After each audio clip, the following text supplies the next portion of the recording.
Wide 90 FM, a new revolution in media. He never shies away from taboo topics. Voyagings After Dark. The most riveting discussions. Voyagings After Dark. Topics that are shunned by society. And everything else in between. Voyagings After Dark with Kareem Voyagings this and every Wednesday from 8 to 11 p.m. on Nationwide 90 FM. You can't miss. What's buzzing? Celebrity outfits. Is that a hit or a miss? Boss the odds. Jamaica's Got Talent. Wait, who am I? Hot takes. Talk up the takes. Actual factual. Life is short. Voyagings After Dark. Come get your mind blown. And your curiosity explored.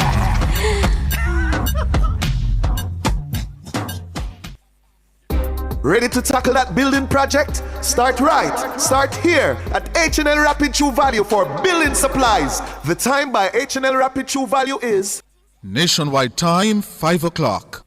Interex Distributors presents the ultimate tile clearance sale. Transform your space for less. Dunrobin Plaza, 30 Dunrobin Avenue. The temperature by Interex Distributors is 30 degrees Celsius in Kingston, 29 out west in Montego Bay. News at 5 teasers are brought to you by Advanced Scales and Equipment. Service is our total commitment. From the Nationwide News Network, comprehensive, incisive, tough. This is Nationwide at 5. Good afternoon, I'm Robianne Williams. And I'm Mahiri Stewart. In Nationwide News at this hour, agriculture makes significant recovery from Hurricane Melissa, especially vegetable production. 3 months after Hurricane Melissa, we saw the tremendous bounce back of our vegetable production. And government to unveil draft of a 10-year comprehensive agriculture development plan. At least 2 government MPs believe the Integrity Commission's leadership code of conduct is unnecessary. Administrators at Stella Maris Prep say the school remains calm, secure and fully operational following threatening video. Norman Manley International Airport loses 4% loses 4% of its air traffic due to the shutdown of Spirit Airlines. In news from the rest of the world, Antigua Election Commission warns of possible legal action following fraud claims. Senate confirms Kevin Warsh as new chairman of the U.S. Federal Reserve. In sports, Trinidad and Tobago Red Force beats Barbados Pride to reach regional cricket final. And later in our broadcast, in our cover story at 5:35, an ongoing real-time audit being undertaken by the Auditor General's Department has found that much of the funds earmarked for the Hurricane Melissa relief effort remains unspent. Minister of Labour and Social Security, Colonel Charles Jr. will join us. In the nation's business at 6:25, Director General of ODPM, Commander Alvin Gale, will join us to react to the Auditor General's report. Taking you around the world at 6:45, Bahamian Prime Minister Philip Davis has become the country's first leader to be elected to a second consecutive term in nearly 30 years after Tuesday's general elections. Reporter at Our News Bahamas, Joshua Williams, will join us. At 7, it's the comments section. This evening, we're asking, are you concerned about the rapid aging of the population? Give us your comments by logging on to our Facebook page, Nationwide News Network, and by tweeting us at Nationwide Radio, and message us on WhatsApp at 876-285-5693. You can also leave your comments on Instagram at Nationwide 90 FM. And at 8, it's Boyatings After Dark with Kareem Boyatings Weathers. All these and more as we take you home on air, Nationwide 90 FM, this Wednesday afternoon. It's Wednesday, May 13, 2026.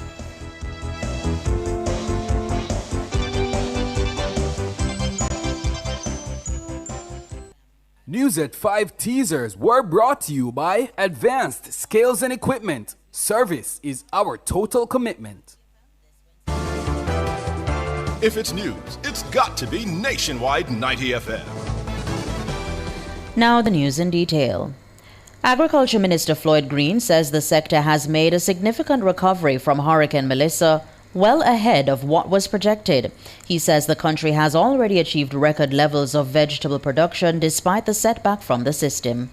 3 months after Hurricane Melissa, we saw the tremendous bounce back of our vegetable production. In fact, when the BOJ met to speak about inflation, they said that the direct impact of Hurricane Melissa on inflation was less severe than initially anticipated due to a faster than expected recovery in agricultural supplies.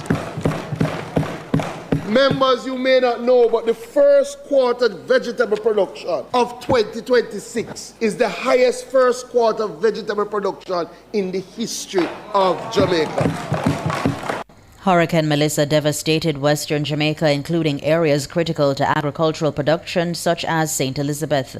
According to estimates, the sector suffered nearly $60 billion in combined losses from the hurricane. But Minister Green says despite this setback, the country recorded one of its best levels of growth in agriculture in 2025.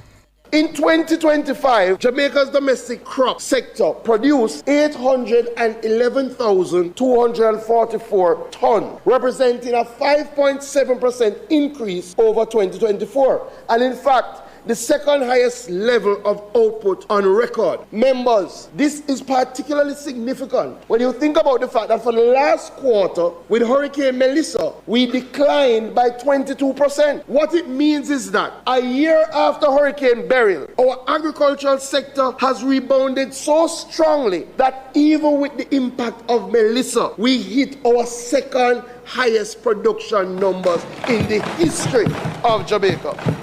Floyd Green, Minister of Agriculture, Fisheries and Mining. He was speaking during his contribution to the sectoral debate in the House of Representatives on Wednesday. Meanwhile, Minister Green says the government has prepared a 10-year comprehensive plan for the future of agriculture under its Grow Forward initiative. He told Parliament that a draft had been prepared and would be made available for public scrutiny in the coming days. Today I present Growing Forward, the blueprint for a better future. Mr. Speaker, a little over a year ago, the Prime Minister directed that we develop a 10-year agricultural plan for Jamaica. While the ministry has always had short-term strategic plans, a broad-based, more holistic plan that spans multiple terms and charts a transformational journey for agriculture was needed. It is a suggestion that has been put in the Gleaner and in the Observer multiple times. Members, I'm pleased to announce today that with the help of the Food and Agricultural Organization, we have completed a draft 10-year National Agricultural Developmental Plan. The minister says the plan will be tailor-made for the country to advance the important agenda of food security. He outlined key areas, noting they may be subject to change based on feedback. This plan focuses on resilient and sustainable production systems, innovative agribusiness and value chains, efficient agricultural trade, food security and nutrition, and also incorporates a number of cross-cutting areas like research, information technology, agricultural workforce, youth, gender, and predial larceny. Mr. Speaker, today I am making the draft public for feedback. I will be sending a copy to the emails of all our members of Parliament so that you can share with us your contribution to this National Development Plan. We will also place the plan on the moa.gov.jm website for agricultural stakeholder feedback, and people can email in their comments. Floyd Green, Minister of Agriculture, Fisheries and Mining. At least 2 government parliamentarians believe the Integrity Commission's Leadership Code of Conduct is unnecessary. The matter came up for discussion during Wednesday's sitting of Parliament's Ethics Committee. Mahiri Stewart has that story. The Integrity Commission's Leadership Code of Conduct is a framework requiring political leaders, including the Prime Minister and opposition leader, to uphold the 7 principles of public life. These are selflessness, integrity, objectivity, accountability, openness, honesty, and leadership. During the 2025 general election campaign, heavy weather was made by the opposition that all government parliamentarians had not signed the document. But it was revealed through a letter to the Ethics Committee from Integrity Commission Executive Director Craig Beresford that the document was specifically sent to cabinet members and opposition members of the shadow cabinet. However, committee member Juliet Cuthbert-Flynn questioned the document's utility given the oath taken by all parliamentarians when they are being sworn in. The fact that we once we are elected as members of parliament, we do take an oath. We do come here in the parliament and some swear on the Bible and some affirm that we will uphold and discharge of our duties. And so our duties would encompass all of the things mentioned here. I am really conflicted because, again, as I said, I'm really not sure that we need this. I'm not sure that we need this document. And I think in Jamaica we love to replicate things. Opposition MP Anthony Hilton countered. He says the oath has relevance. The Leadership Code of Conduct really confines itself to the cabinet and shadow cabinet and should be seen in that light, and I believe it entirely appropriate that the training was had. Again, for those of us older parliamentarians who've been in parliament for some time, we didn't have the benefit of a number of these training and exposure. When the Integrity Commission Act, right, I recall that for myself, that the shadow cabinet in the opposition, we signed that Leadership Code of Conduct. I recall that the then cabinet did not sign that Code of Conduct, and that's where it remains until today. We have to decide how do we go forward from here. Hilton's argument was challenged by government member Franklin Witter. He argued that beyond the oath sworn in Parliament, cabinet ministers are required to swear a separate oath. Witter agreed with Cuthbert Flynn that this renders the IC's Leadership Code of Conduct irrelevant.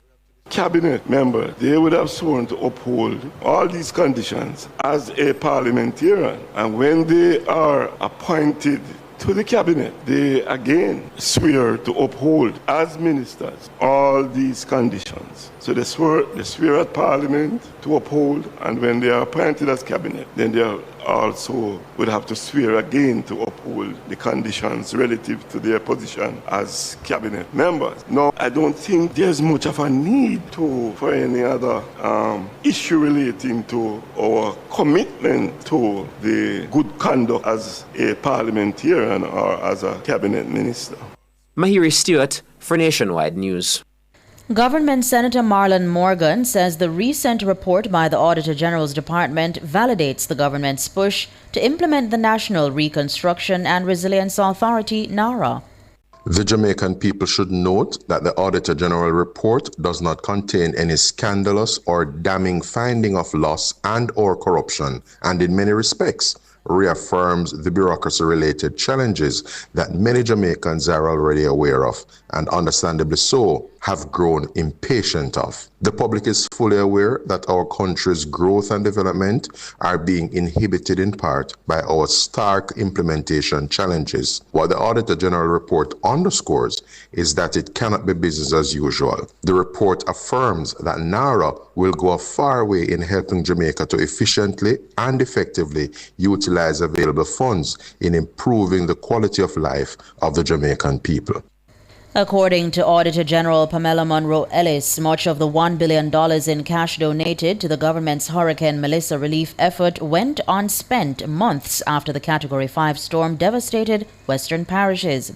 The report notes that at February 23, 2026, or nearly 4 months after the hurricane, less than 2%, or just over $26 million had been spent.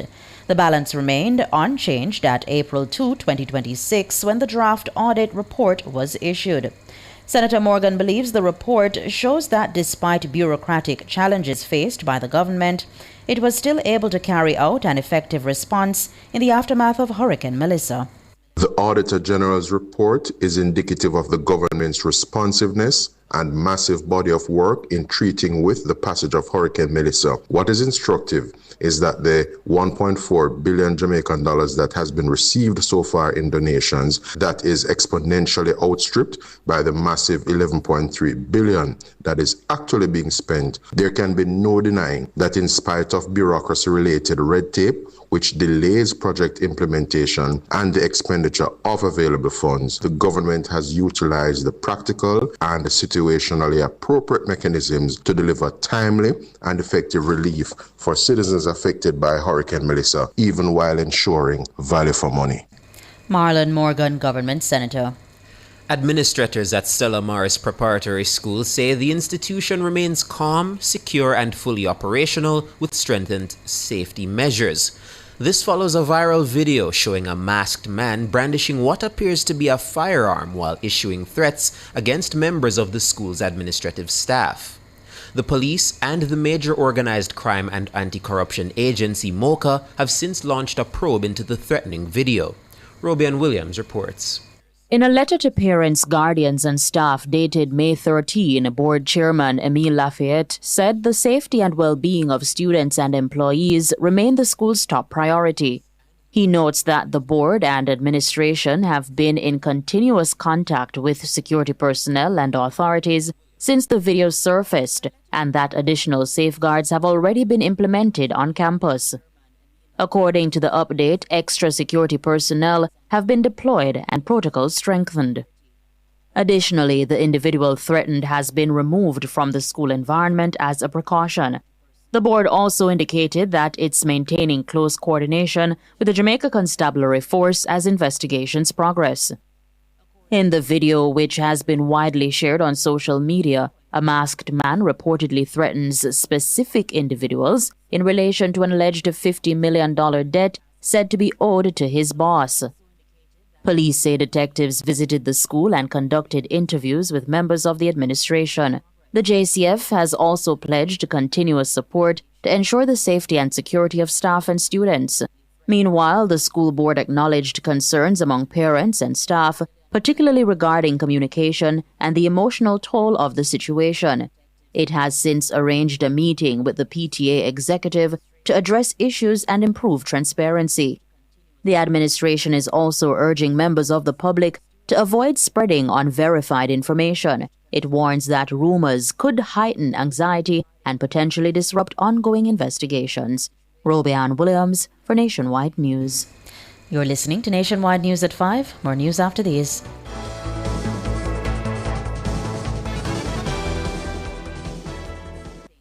You're listening to Nationwide 90 FM. The time is 5:15.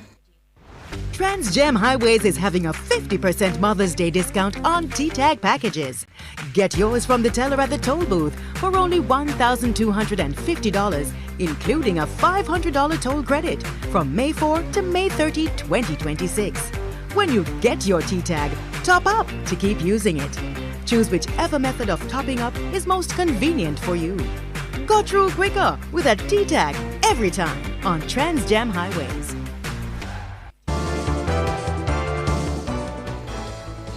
Continuing the news, Norman Manley International Airport, NMIA, in Kingston has lost 4% of its air traffic due to the shutdown of Spirit Airlines. This was revealed by CEO of PAC Kingston Airport Limited, PACAL, Sitara English Byfield, during a stakeholder forum held at the S Hotel in New Kingston on Tuesday. PACAL operates and maintains the NMIA under a concession agreement with the government. Among other challenges, the fuel challenge, this contributed to the demise of Spirit Airlines, that as airport partners, I'm sure everybody has noticed and is wondering, if any other airline will come to the same fate.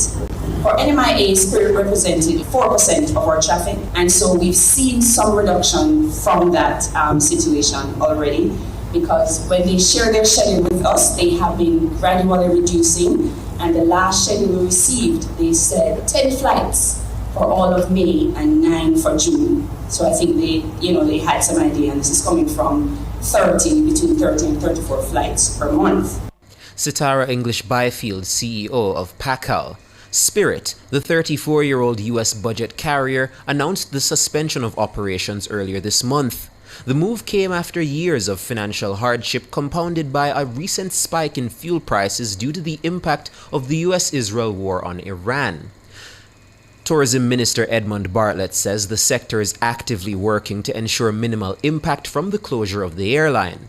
President of the Airport Authority of Jamaica, AAJ, Audley Dietrich, says the shutdown of Spirit Airlines reflects the overall negative impact of the war on the airline industry.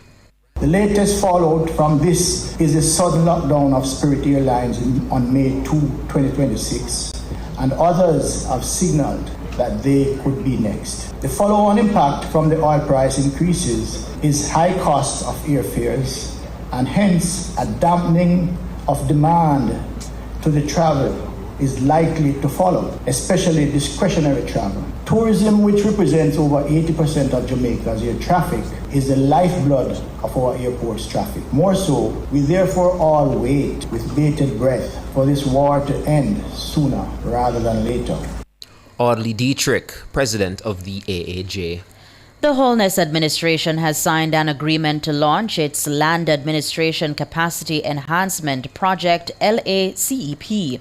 The initiative, valued at $9 million or just over 1.4 billion Jamaican dollars, is being done in partnership with the Korea International Cooperation Agency. Speaking at the signing ceremony at Jamaica House on Tuesday, Prime Minister Dr. Andrew Holness says the enhancement project will facilitate the establishment of the Land Administration and Innovation Center. The Land Administration and Innovation Center, which this supports, will be located at 84 Hanover Street in Kingston. This property has been reacquired for this national purpose. It will be renovated and equipped as a modern training and innovation facility for the National Land Agency and the wider government. The renovation will include office spaces, conference rooms, computer laboratories, and storage. The project will supply equipment, desktop computers, office furniture, rugged laptops, land surveying equipment, unmanned aerial vehicles, drones, and specialized software. This is the kind of investment that shifts institutional capacity in a tangible and lasting way. The center will provide structured training and technical development opportunities for high-level policymakers, managerial personnel, and operational-level officers across the public sector. Dr. Holness says the government will use the center to build out a system that fosters a transition to electronic land registration solutions. The programs will include geoinformatics, cadastral mapping, surveying technician training, cybersecurity for government, land record management, and advanced GIS training using ArcGIS Pro. The ArcGIS component is particularly significant. It will prepare the NLA staff for the transition to electronic land registration solutions. Jamaica must move from fragmented, paper-heavy, manual systems to integrated, digital, and secure, accessible systems. This is essential for efficiency, transparency, and public trust, and for competitiveness. Dr. Andrew Holness, Prime Minister.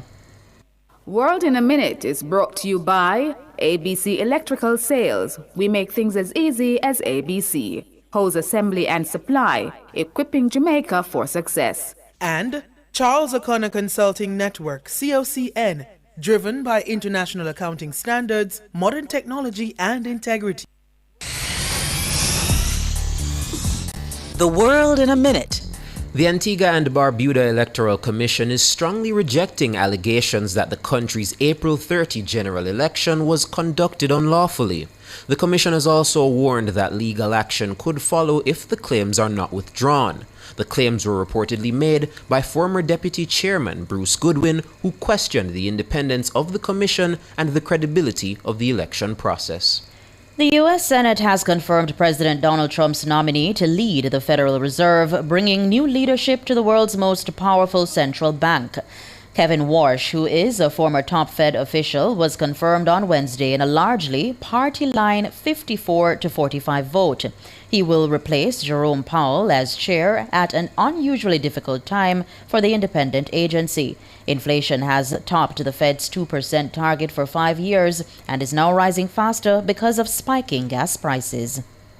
World in a Minute was brought to you by ABC Electrical Sales. We make things as easy as ABC. Hose Assembly and Supply, equipping Jamaica for success. And Charles O'Connor Consulting Network, COCN, driven by international accounting standards, modern technology, and integrity. Recapping the top stories making nationwide news at this hour, agriculture makes significant recovery from Hurricane Melissa, especially vegetable production. And government to unveil draft of a 10-year comprehensive agriculture development plan. Administrators at Stella Maris Prep says the school remains calm, secure, and fully operational following threatening video. I'm Robianne Williams. And I'm Mahiri Stewart. Join the Nationwide Family Club at patreon.com/Nationwide News Network. News next, the headlines at 6.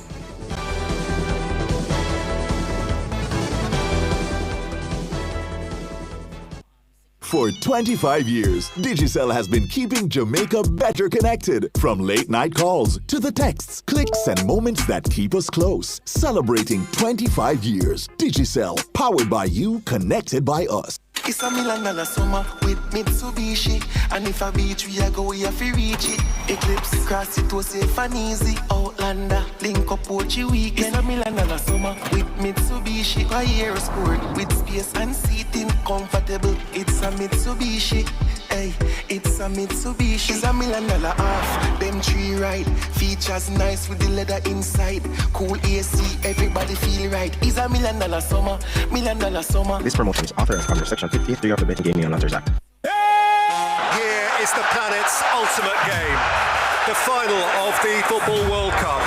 The FIFA World Cup finals are coming to Nationwide 90 FM. We've long been the trusted source to deliver global sporting events like the Olympic Games and the World Championships. And now, we're about to have our fingerprint all over another successful landing of the biggest of them all, the FIFA World Cup finals. Mbappe. 104 games across 39 amazing days of football from 16 cities in the Americas.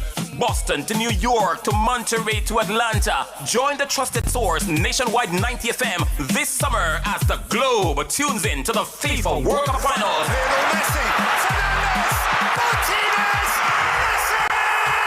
And we've got it covered right here on Nationwide 90 FM, the revolution in media. Argentina, champions of the world! Sports at 5 is brought to you by Total Tools. Total Tools, every tool, every trade. Hello, good afternoon, and welcome to Sports here on Nationwide 90 FM. I'm Wayne Walker. We start with the news on cricket. The Trinidad and Tobago Red Force, they're through to the West Indies 4-day championship final following a comprehensive 140-run win over the Barbados Pride on the final day of their playoff game over at Coolidge in Antigua. Set 318 to win. The Pride folded for 177 in just 48 overs as Carey Pear, he bagged 5 wickets and Brian Charles picked up 4. Earlier, the Red Force were bowled out for 218 their second innings, and this, of course, batting a second time. Cephas Cooper, who was overnight 101, he added just 1 to that total. He was bowled for 102, and of course, Pear with a good all-round performance on the day, he made 64. Joshua Bishop took 6 wickets. Ruston Chase, the West Indies Test captain, he bagged 3 of those. Now, final scores in the game: the Trinidad and Tobago Red Force a 333 and a 280 all out. The Barbados Pride 296 and 177 all out. Now the Trinidad and Tobago Red Force will go on to take on the Guyana Harpy Eagles in the 4-day championship final starting on Sunday at the Antigua Recreation Ground in St. John. Dr. Donovan Bennett is president of the Jamaica Cricket Association, says everything is almost in place for the start of the West Indies versus Sri Lanka International Home Series, which gets underway in just about 3 weeks from now. The teams will square off in 3 one-day internationals and a similar number of T20 internationals at Sabina Park. Dr. Bennett says they just need to refocus the lights and then they're good to go. Everything is fine. The lights are not fine because we had some well, I wouldn't call it damage, but some loosening of some of the lights, so they are out of focus. So over the next 2 or 3 days, you will see us doing our tightening up and a refocusing of some of the lights that are blown out of focus. All right, that's about the only problem we have right now. Only the lights that we sorted out. Yeah. Dr. Donovan Bennett, president of the Jamaica Cricket Association. And following the 3 T20 and 3 one-day internationals at Sabina Park, the tour will head over to Antigua for a pair of test matches to be played at Coolidge and one at the ARG. Football now, Manchester City, they remain firmly in the English Premier League title race thanks to a routine 3-0 win over Crystal Palace at the Etihad on Wednesday. Antoine Semenyo, Omar Mamouche and Savinio, they combined to do the business for the citizens, who have now reduced Arsenal's lead at the top of the Premier League to 2 points with 2 games remaining in the season. Oh, that's really clever. Semenyo! Genius from Phil Foden. Brilliant. To set up Antoine Semenyo. And Manchester City get the lead. Mamouche landed across his body. That's the finish he wanted. Wonderfully executed by Omar Mamouche. What a pass. Semenyo! It's a night when the quality of the assists has been at the very top order for Manchester City. A third goal to seal the 3 points tonight. Yeah, and Manchester City are done on 77 points to Arsenal's 79. Now, City are away to Bournemouth next week Tuesday, and they'll end their season at home to Aston Villa. Arsenal, on the other hand, they'll be hosting Burnley on Monday at the Emirates in London, and then they remain in London for their final game of the season. They head over to Selhurst Park to take on Crystal Palace in that final game of the season. Now, all roads lead to the National Stadium for 2 cracking quarter-final return legs in the Ray and Nephew Jamaica Premier League. First up will be Waterhouse against the defending champions Cavalier. That game is set to kick off in just about 30 minutes from now, at 6 o'clock. They're looking to break a 2-all deadlock from Sunday, and then 3 hours later, it will be racing against the Portmore United. They've got an exciting clash in the offering because they ended 3-3 at the National Stadium on Sunday. Now, Waterhouse's coach, Javier Ananstan, he said the team gave up 2 goals on Sunday unnecessarily, and he's urging his players now to just be switched on for the remainder of the tie. It's a playoff. It's not a match with your friends, a Friday night. No, today is a serious match. It's not to ask offside. It's not to dribble everybody and dodge the ball and watch the contract. No. That's Javier Einstein, the Waterhouse coach, who's from Argentina. Now, the winners in aggregate in both legs will now head over to the semi-finals, where the winners of Waterhouse against Cavalier will take on Montego Bay United in the semi-finals, and the winners of the Racing Portmore game will take on Mount Pleasant Academy. Now, the FIFA World Cup finals are just 29 days away, and Nationwide 90 FM will continue to build up to the greatest sporting spectacle on the planet, with memorable moments from past tournaments. This afternoon, we relive Thomas Muller's brilliant goal for Germany against England in Bloemfontein. The game was played in Free State at the 2010 World Cup in South Africa. The Germans went on to win that game by 4-1, but this brilliant breakaway goal from Germany capped it all. Germany can break on England here. It's a lovely ball from Muller. Schweinsteiger.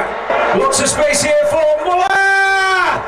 3-1 for Germany! A brilliant counter-attack from Joachim Löw's side. England exposed from Lampard's charge-down free kick. Barry lost possession, and then it was on for Germany. And how quickly Muller switched it to Schweinsteiger. And then he, in turn, found Muller, and the shot beating David James at his near post. Yeah. And that's our build. We're continuing our build-up. 29 days, as I mentioned, to go before the start. And, of course, Nationwide 90 FM will have coverage of the entire World Cup, We start on Thursday, June 11, with the opening game at the Azteca Stadium in Mexico City. It's Mexico against Bafana. That's South Africa. And that game is at 2 o'clock. Then at 9 o'clock in the PM, 9 o'clock in the evening, it will be South Korea against Czechia, formerly the Czech Republic. So we've got it covered for you, and in the days and weeks ahead, we'll be giving you more information as to how we'll plan to land this massive, massive tournament over 39 days. At sports, we're going to be back with more at 6:05. It's our main sportscast, and Alric Swaby will deliver that for you.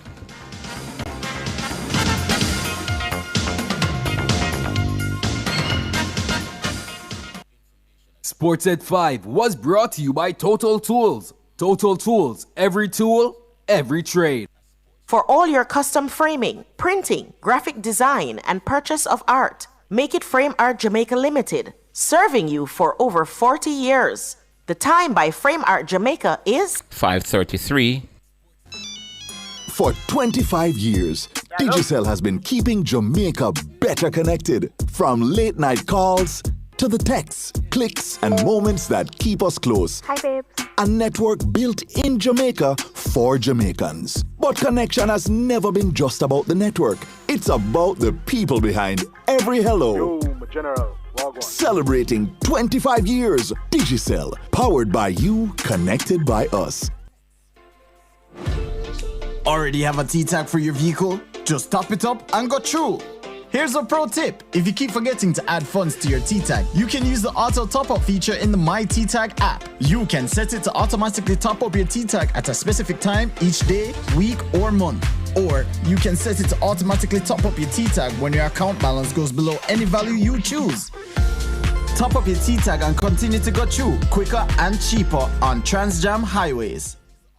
Still looking for a career opportunity in security? Join us at Quest Security Services Job Fair at Harmony Beach Park in Montego Bay this Saturday, May 16, and again on Saturday, May 30 from 9 a.m. to 4 p.m. Bring your valid ID, TRN, resume, recommendations, and clean police record. Take the next step toward a career in security with Quest Security Services, May 16 and May 30, Harmony Beach Park, Montego Bay. Quest Security Services, Total Protection Group. When life brings dreams, both big and small, you need a place that welcomes all. A helping hand, a friendly way. CNWJ Credit Union. People who care every day. Saving, growing side by side with a community full of pride. I belong. You belong. You belong. You belong. To CNWJ.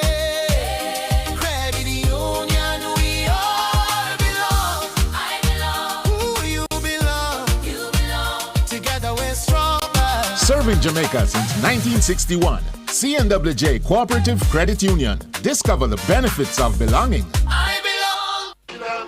Shrats, you know here, we totally turn up down at Total Tools. Big things are going on. Yes, my love. 10 a.m., May 15 at Total Tools, Lot C6 Drax Hall. Whole heap of new things, whole heap of excitement. And guess what? Cliffviews Online, I got it there live on location from 10 a.m. to 1 p.m. Abanga prizes, surprises, and giveaways. I got it there. But another alone, you know, them are going to have up to 25% off at all 3 locations. Can't miss this. Remember, 10 a.m., May 15, Total Tools, Lot C6, Drax Hall. Catch it live on YouTube during Cliffviews Online from 10 a.m. to 1 p.m. It's a go massive. What happens when a nation invests in its children, but the outcomes still fall short?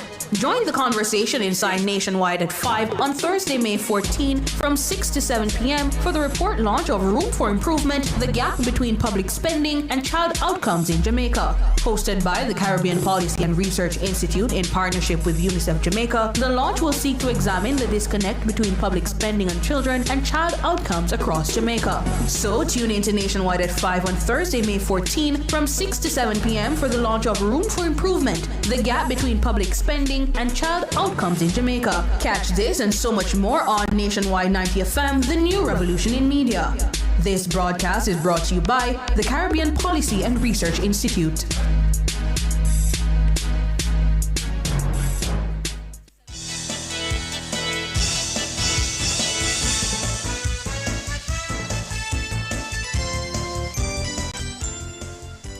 Good afternoon, listeners, viewers. Welcome. It's time for the cover story. I'm your host for this afternoon and later this evening, Siobhan Campbell.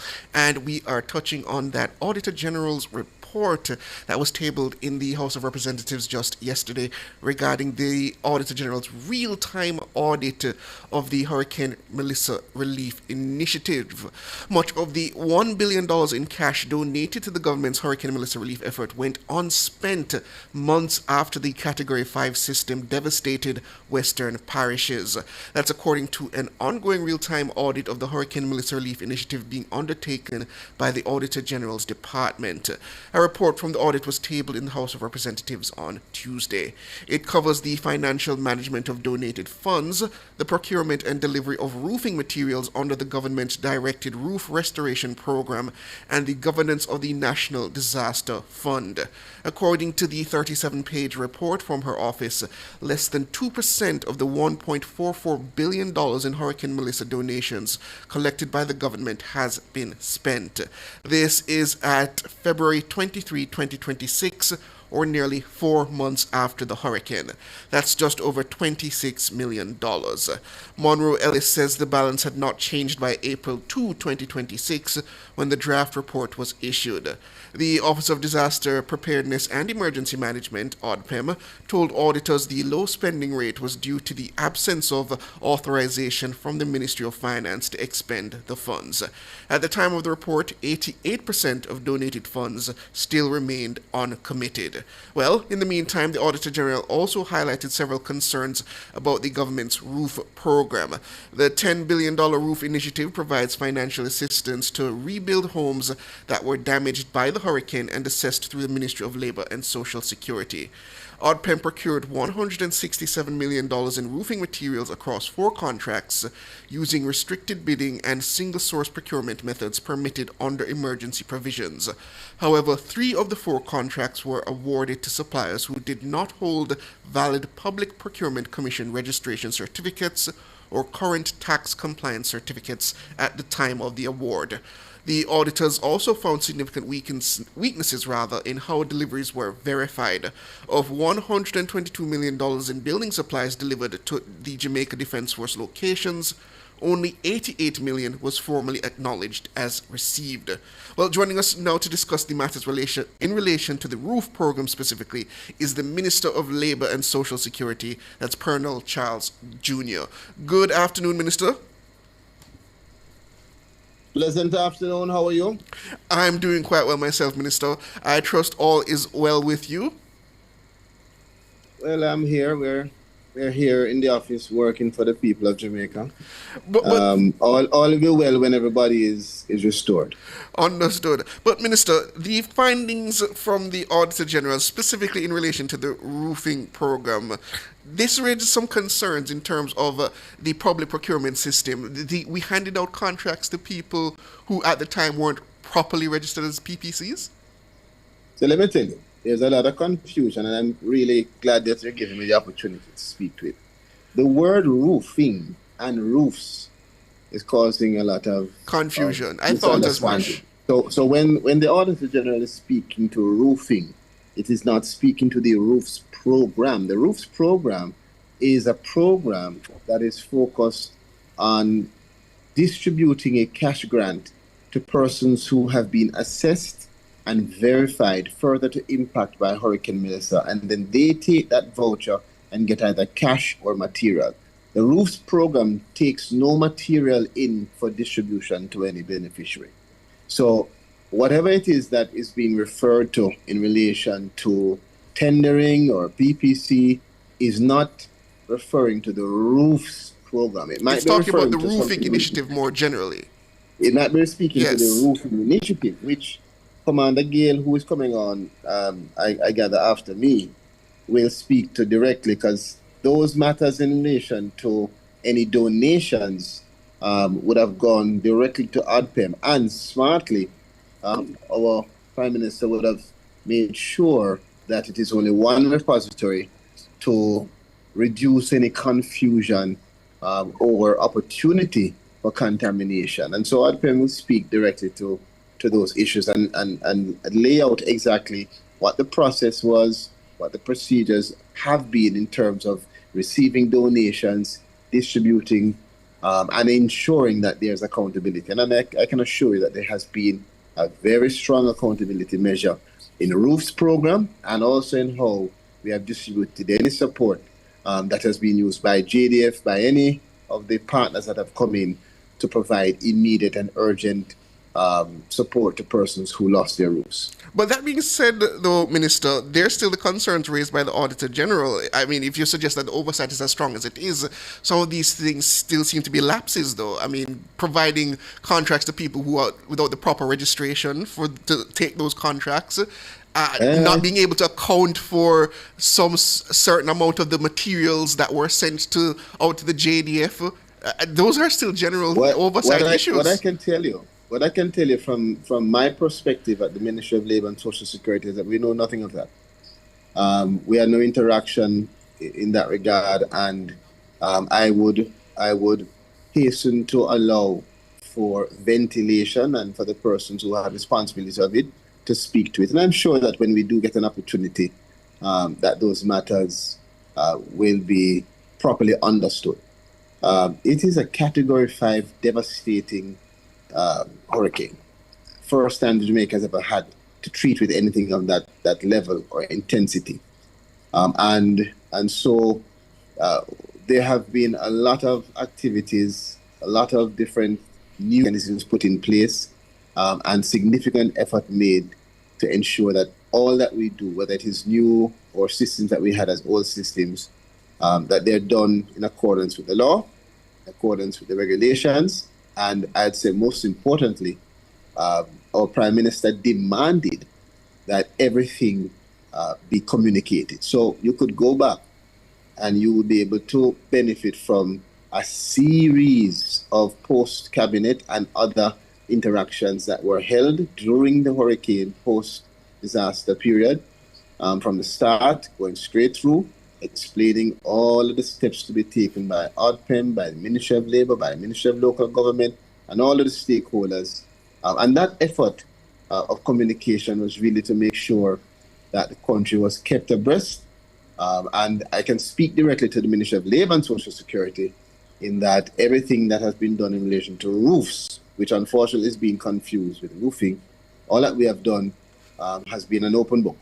An open book in terms of the various bodies in government that are set up to examine, and also in the communication that we have made of the continuous distribution, which is now at $9.5 billion to the persons who we have identified as assessed and who have been verified.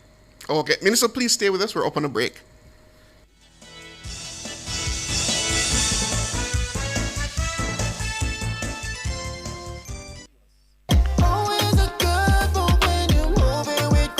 The time that Grace could move is... It's 5:45. Visit Marshall's Pharmacy, Greater Portmore, for all your prescription needs, gifts, personal care, household, and stationery items. The temperature by Marshall's Pharmacy, Greater Portmore is...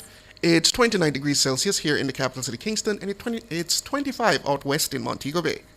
Hey yo, listen up. Don't wait for the symptoms start show. HIV test free. Make sure you know. Yo. Me take my test. Me get the news. Me take my meds. We can't lose. Family there, support there too. We strong, we bold life, I live right through. Live bold, test early. Test for HIV. Know your status move surely. Me take my test. Me get the news. Me take my meds. We can't lose. Live bold, test free testing is available at health centers island-wide. A message by the Ministry of Health and Wellness. For all your electrical needs, visit ABC Electrical Sales. They stock a wide variety of electrical supplies, including plugs, switches, panel boards, and conduits, plus energy-saving fixtures. ABC Electrical Sales stocks brands like GE, Siemens, Philips, Cutler Hammer, and Allen Bradley. They also offer free island-wide delivery just to suit your needs. Visit them at Shop 8, Hagley Park Plaza, Kingston 10, or call 876-754-3714-5 or 876-754-3825-8. ABC Electrical Sales, for a better choice in the electrical business. Digicel Postpaid keeps you better connected. Get the Samsung Galaxy A26 for only $25,000 when you sign up for Postpaid. Plans start as low as $4,000 plus GCT. Visit digiceljamaica.com for participating locations. Conditions apply. Digicel, powered by you, connected by us.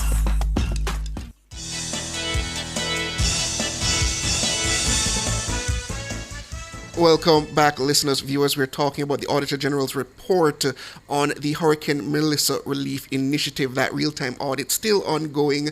I suspect that before the end of things, we'll have more reports from the Auditor General as to how the program is being handled. We have with us the Minister of Labour and Social Security, Colonel Charles Jr. So, Minister, tell me in more general terms, when you see a report that about 88 billion or so, well, 88 or so, let's just call it hundreds of millions of dollars of donated money not spent up to April 2, 2026, when there's so many Jamaicans and so many programs that I'm sure dedicated towards relief could utilize that funding. Doesn't that raise a concern to the Jamaican people? I think if it's framed in that way, and I think it would be reasonable if you're listening to it and framing it in that way, to be very concerned. But the reality is this.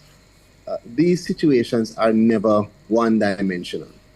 Because as much as it is that you have money and you have a space to use it, the fact that the money is here, at least is testament to the fact that it is not any allegation of corruption. But nobody has, at least nobody from this station has suggested corruption took place. It was just a simple fact that there's this money and Jamaican people would benefit from it if it was used. Just hear me out. What I'm saying is that what we see is a shift in how governance is being executed, where you're not hearing how the money is taken and gone, but rather you're hearing the money is here. And it's not just about being unspent. Money that is donated has to be spent in accordance with particular rules, which is why I'm saying to you, give ODPM an opportunity. They will come on soon, and they will be in a position to give you the specifications of the various rules, protocols that they were abiding by, and why it is what it is, and whether what is being said is even true. What I wanted to do to tell the public who is listening to you is to bring clarity to an issue. In the Auditor General's report, it speaks to the roof restoration program. And what I've realized is that there's need for us to remember that the overarching program that the government has used to respond to Hurricane Melissa is called the Shelter Recovery Program. That Shelter Recovery Program has 6 different elements in it, including a roof restoration program, which has been led by the work done by JDF and by the partners that have come in from Guyana, Ghana, Rwanda, and other places.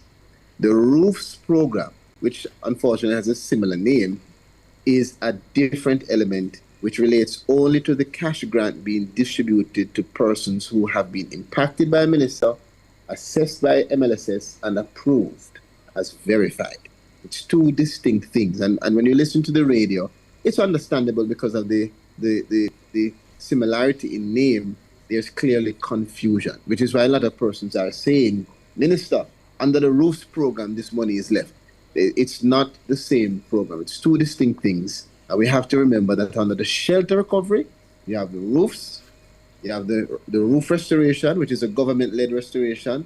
You have the partner-led restoration, where our partners like Food for the Poor and others came in and also built out roofs. You have the NHT program that provides grants as well. You have the modular solutions, which we have on board, and you would have heard our Prime Minister and Minister Montague speak to the hundreds that we now have that are now going to be distributed. And then you have the 6th element, which is relocation and regularization, to help the persons who are informal settlers to not go back to where they were, but for us to build forward stronger. So my presence here is just to help to bring clarity to that, and to make the public who is listening understand the structure of the programs that we have used to respond to this. ODPM will come on. ODPM has had charge of the donations. They are the only, and I wondered why the Prime Minister was so adamant. And now I understand his wisdom when he said it's one place.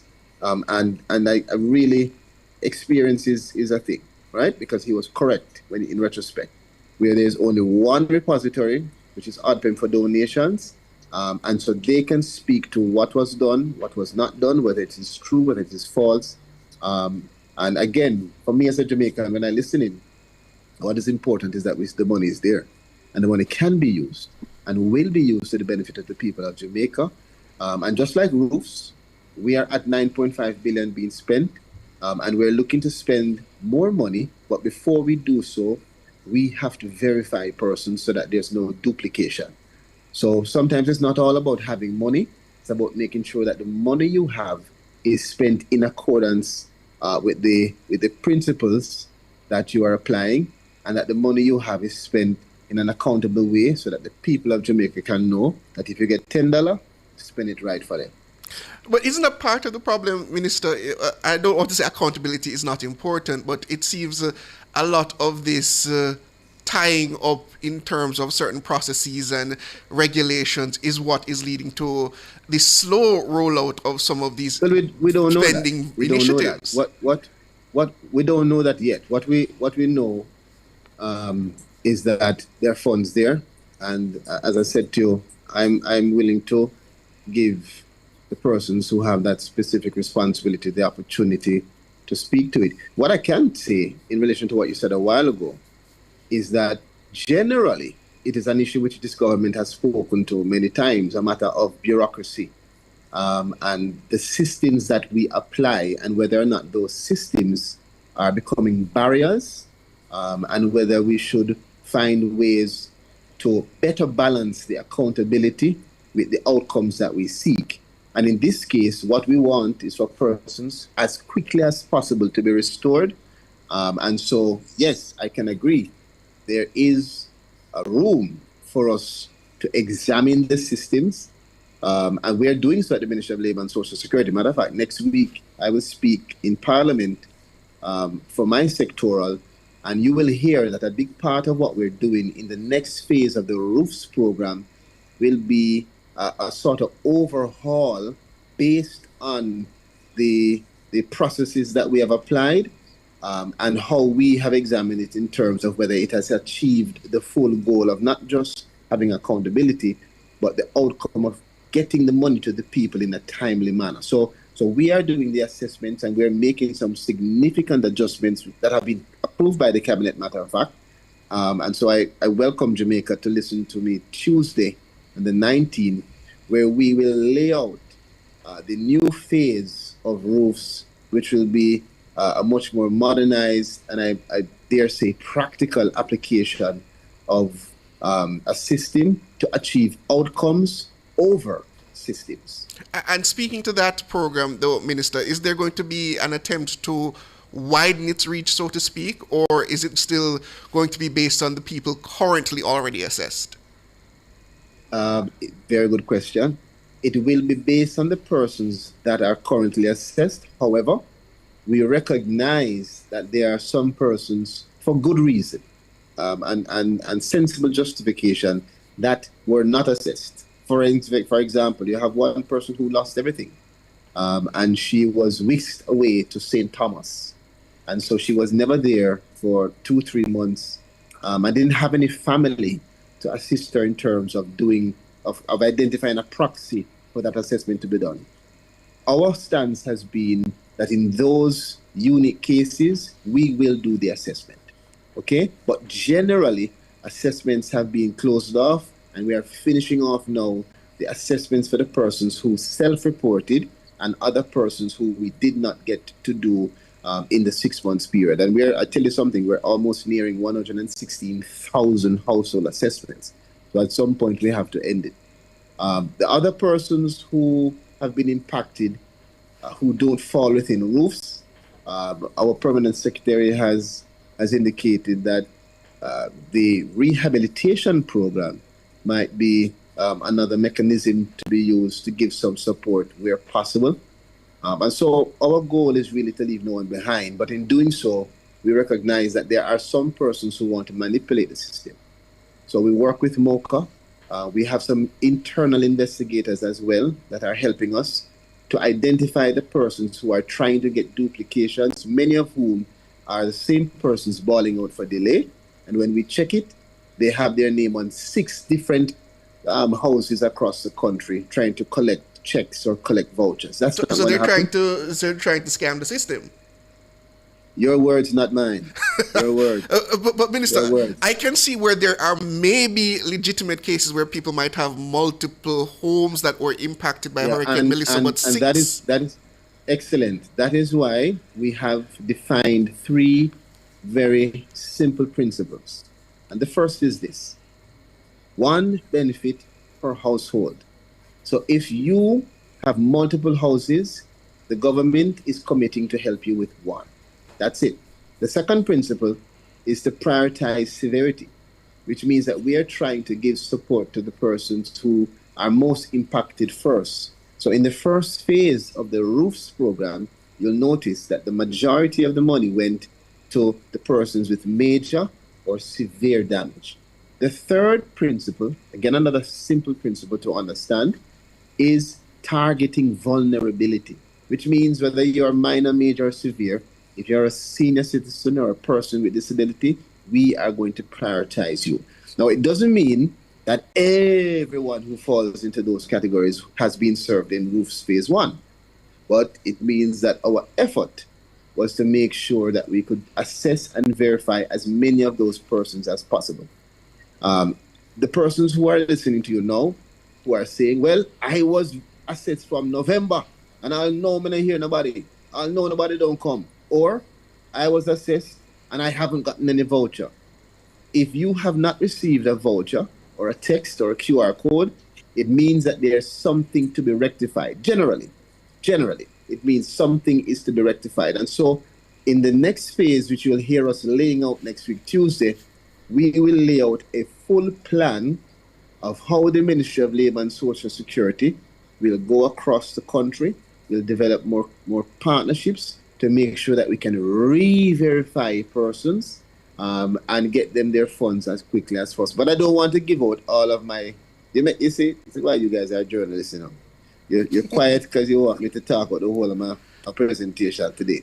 Tuesday, the 19th, we'll give you the details. All right, Minister, we look forward to that presentation. That's Minister of Labour and Social Security, Pernell Charles Jr. Thank you for joining us, Minister, and all the best going forward. All the best. Good. We take a break, listeners, and it's time for the headlines, and then we come back at 6:25.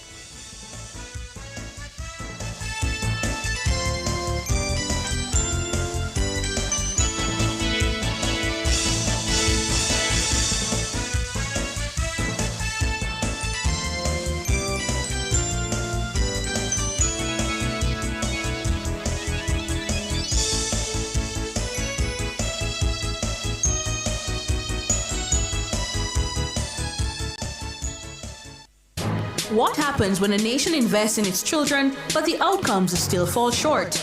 Join the conversation inside Nationwide at 5 on Thursday, May 14 from 6 to 7 p.m. for the report launch of Room for Improvement, the Gap Between Public Spending and Child Outcomes in Jamaica. Hosted by the Caribbean Policy and Research Institute in partnership with UNICEF Jamaica, the launch will seek to examine the disconnect between public spending on children and child outcomes across Jamaica. So tune into Nationwide at 5 on Thursday, May 14 from 6 to 7 p.m. for the launch of Room for Improvement, the Gap Between Public Spending and Child Outcomes in Jamaica. Catch this and so much more on Nationwide 90 FM, the new revolution in media. This broadcast is brought to you by the Caribbean Policy and Research Institute.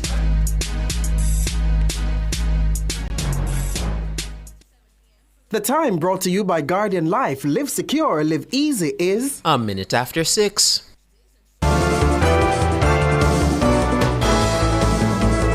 Nationwide headlines at 6. Good evening with the headlines at 6. I'm Mahiri Stewart. Agriculture Minister Floyd Green says the sector has made a significant recovery from Hurricane Melissa, well ahead of what was projected.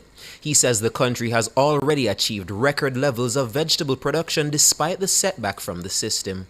3 months after Hurricane Melissa, we saw the tremendous bounce back of our vegetable production. In fact, when the BOJ met to speak about inflation, they said that the direct impact of Hurricane Melissa on inflation was less severe than initially anticipated due to a faster than expected recovery in agricultural supplies.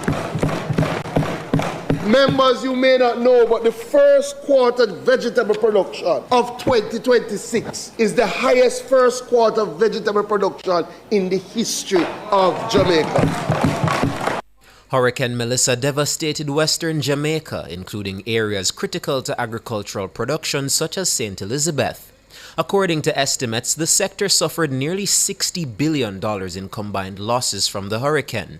But Minister Green says despite this setback, the country recorded one of its best levels of growth in agriculture in 2025. In 2025, Jamaica's domestic crop sector produced 811,244 tons, representing a 5.7% increase over 2024. And in fact, the second highest level of output on record. Members, this is particularly significant when you think about the fact that for the last quarter, with Hurricane Melissa, we declined by 22%. What it means is that a year after Hurricane Beryl, our agricultural sector has rebounded so strongly that even with the impact of Melissa, we hit our second highest production numbers in the history of Jamaica. Floyd Green, Minister of Agriculture, Fisheries and Mining. He was making his contribution to the sectoral debate in the House of Representatives on Wednesday. At least 2 government parliamentarians believe the Integrity Commission's leadership code of conduct is unnecessary. The matter came up for discussion during Wednesday's sitting of the Parliament's Ethics Committee. The Integrity Commission's Leadership Code of Conduct is a framework requiring political leaders, including the Prime Minister and opposition leader, to uphold the 7 principles of public life. These are selflessness, integrity, objectivity, openness, accountability, honesty, and leadership. It was revealed through a letter to the Ethics Committee from the Integrity Commission Executive Director Craig Beresford that the document was specifically sent to Cabinet members and opposition members of the Shadow Cabinet. However, committee member Juliet Cuthbert-Flynn questioned the document's utility given the oath taken by all parliamentarians when they're being sworn in. The fact that once we are elected as members of parliament, we do take an oath. We do come here in the parliament and some swear on the Bible and some affirm that we will uphold and discharge of our duties. And so our duties would encompass all of the things mentioned here. I am really conflicted because, again, as I said, I'm really not sure that we need this. I'm not sure that we need this document. And I think in Jamaica, we love to replicate things. Opposition MP Anthony Hilton countered, saying the oath has relevance. The Leadership Code of Conduct really confines itself to the Cabinet and Shadow Cabinet and should be seen in that light, and I believe it entirely appropriate that the training was had. Again, for those of us older parliamentarians who've been in Parliament for some time, we didn't have the benefit of a number of these training and exposure. When the Integrity Commission Act, right, I recall that for myself, that the Shadow Cabinet in the opposition, we signed that Leadership Code of Conduct. I recall that the then Cabinet did not sign that Code of Conduct, and that's where it remains until today. We have to decide how do we go forward from here. Hilton's argument was challenged by government member Franklin Witter, who argued that beyond the oath sworn in Parliament, cabinet ministers are required to swear a separate oath. He agreed with Cuthbert-Flynn that this renders the IC's Leadership Code of Conduct irrelevant. Cabinet member, they would have sworn to uphold all these conditions as a parliamentarian. And when they are appointed to the cabinet, they again swear to uphold as ministers all these conditions. So they swear at Parliament to uphold, and when they are appointed as cabinet, then they also would have to swear again to uphold the conditions relative to their position as cabinet members. Now, I don't think there's much of a need for any other issue relating to our commitment to the good conduct as a parliamentarian or as a cabinet minister. That's Franklin Witter, Member of Parliament for Southeast St. Elizabeth.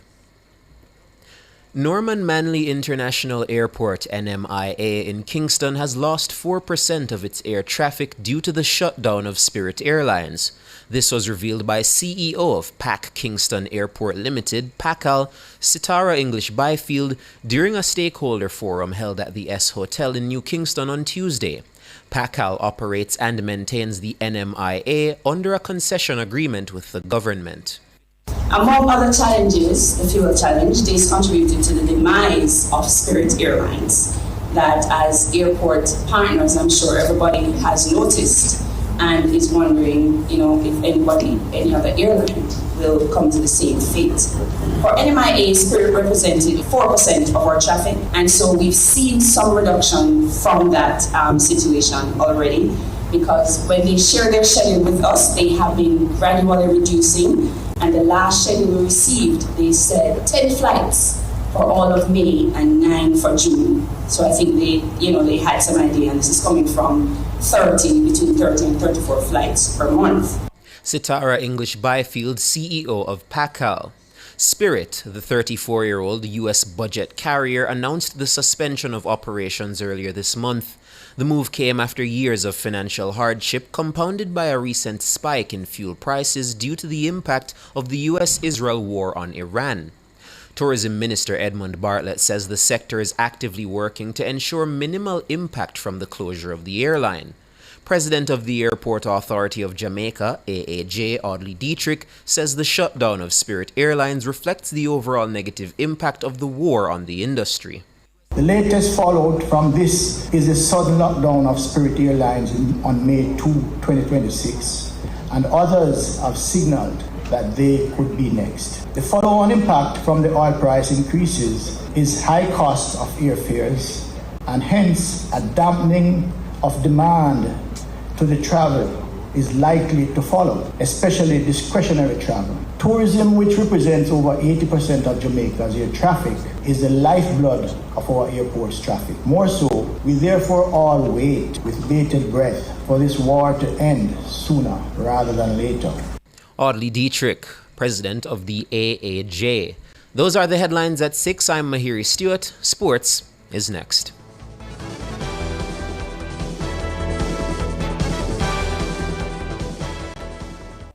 The Mini High Five promotion is back. With models starting at $7.8 million, you can get 50% off processing fees, $50,000 cash back, $50,000 for insurance, a free mini carry-on, and 5 gas refills on us. All purchases include complimentary tinting and a 3-year service and warranty package. 5 deals for your next Mini. Visit us in Kingston or Montego Bay today. Terms and conditions apply.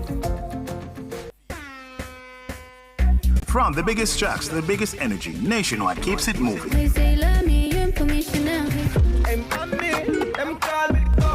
If you love the vibes, come and lock in with us for real. World boss, leave a prison could stop me. Join the Nationwide 90 FM Family Club today on Patreon. Practice. God me say you watch you of me practice. The Philharmonic Orchestra of Jamaica presents Encore, a harmonic reawakening, captivating music from the classical masters, movies, and our homeland. Saturday, May 16 and Sunday, May 17 at the Little Theatre. Conductor Franklin E. Halliburton, guest soloist Sashika Brown. Tickets $5,000 pre-sold, $6,000 at the gate. Reserved box seats $7,500. Tickets at Fontana Pharmacy, Waterloo, and Sovereign, and the Music Mart. The Philharmonic Orchestra of Jamaica in concert, May 16 and 17 at the Little Theatre. Enough power tool, big to small. Chaka my figure dig the wall. Our Total Tools. Weed waka figure trim the lawn. We have everything a job demand. Total Tools. We rent them, sell them and fix them. Also give Total Tools a call. When I say home improvement, landscape construction, a Total Tools are your option. Home improvement, landscape construction, Total Tools are your option. Total Tools, located at 102 Main Street, Ocho Rios, 34 Slide Road, Kingston. And lot C6 Draxall, St. Anne's Bay. Call us today.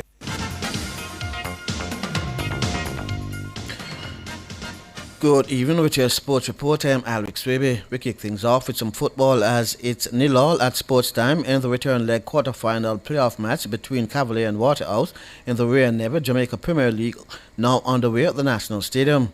Waterhouse is on the Argentinian coach Javier Einstein urges players to stay switched on for the duration of the game after surrendering a 2-goal advantage in the first leg on Sunday. It's a playoff, it's not a match with your friends, a Friday night. No, today is a serious match.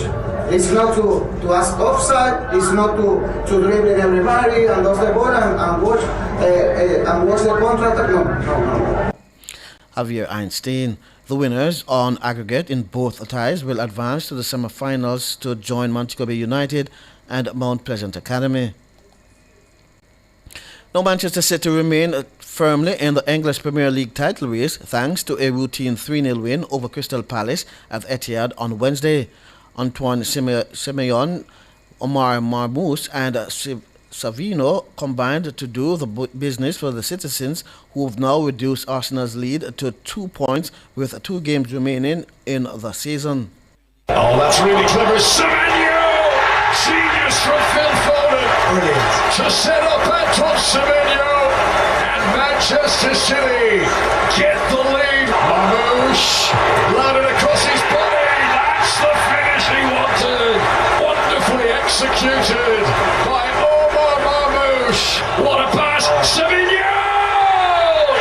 It's a night when the quality of the assists has been at the very top order for Manchester City. A third goal to seal the 3 points tonight. Manchester City are now on 77 points to Arsenal's 79. City are away to Bournemouth next Tuesday before ending the season at home to Aston Villa, while Arsenal host already relegated Burnley on Monday at the Emirates Stadium before closing out at Crystal Palace. Now, FIFA World Cup finals are just 29 days away, and Nationwide 90 FM continues its build-up to the greatest sporting spectacle on the planet with memorable moments from past tournaments. This afternoon, we relived Thomas Muller's brilliant goal for Germany against England in Bloemfontein at the 2010 World Cup in South Africa, where the Germans won 4-1. Germany could break on England here. It's a lovely ball from Muller. Schweinsteiger. Lots of space here for Muller! 3-1 for Germany! A brilliant counter-attack from Joachim Löw's side. England exposed. From Lampard's charge-down free kick, Barry lost possession, and then it was on for Germany. And how quickly Muller switched it to Schweinsteiger. And then he, in turn, found Muller, and the shot beating David James at his near post. Now, Nationwide 90 FM will have live coverage of the 2026 FIFA World Cup starting Thursday, June 11, with Mexico against South Africa at 2 p.m. and South Korea against Czechia at 9 p.m. Now to cricket, as Trinidad and Tobago Red Force are through to the West Indies 4-day championship final following a comprehensive 140-run win over Barbados Pride on the final day of their playoff encounter at Coolidge on Wednesday. Set 380 to win in 2 sessions, the Pride folded for 177 in 48 overs as Carrie Perrier bagged 5 for 54 and Brian Charles 4 for 64.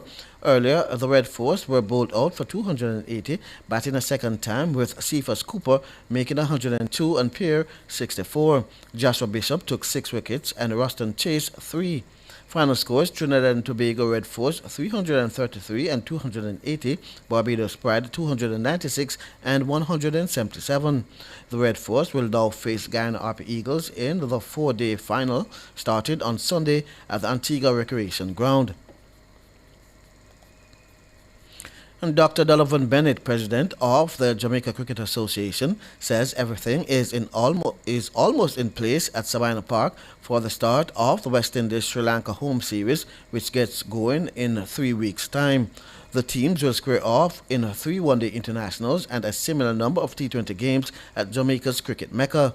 Dr. Bennett says they just need to refocus the lights and they are ready to go.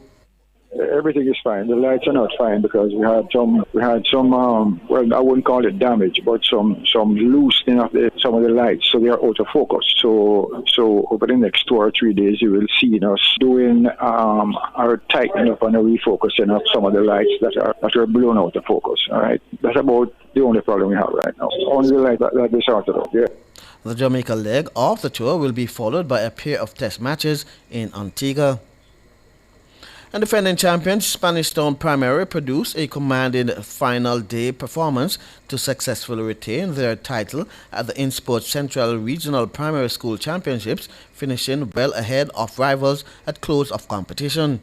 Spanish Town amassed an impressive 376 points to comfortably outdistance Nagahead Primary, who earned 271 points, with Greater Portmore third with 225 points. Spanish Town set 2 new championship records in the 800 meters. First strike was Atalia Harriet, who dominated the girls' 800 meters open from start to finish. Running unchallenged for most of the race, Harriet clocked 2 minutes 36.95 seconds to erase the previous record. Moments later, teammate Jamar Amos delivered another standout performance, storming to victory in the boys' 800 meters open in a record-breaking 2 minutes 18.66 seconds. Spanish Town's dominance continued in the relays as the school established a new record in the sprint medley open with a winning time of 1 minute 53.71 seconds.